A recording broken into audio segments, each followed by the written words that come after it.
నేను ఆల్రెడీ చెప్పాను కదా, యూదులు చాలా దేశాలలో చెదిరిపోయారని.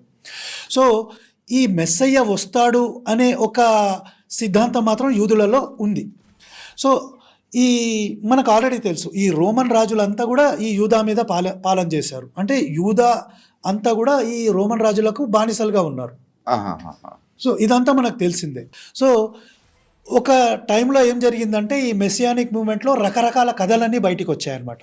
ఈ రోమన్ ప్రాంతంలో, యూదా ప్రాంతంలో మెస్సయ్య అంటే ఈయన, మెస్సయ్య అంటే ఈయన, అంటే ఎంతోమంది మెస్సయ్యలు ఉన్నారు ఈవెన్ బైబిల్ ప్రకారం.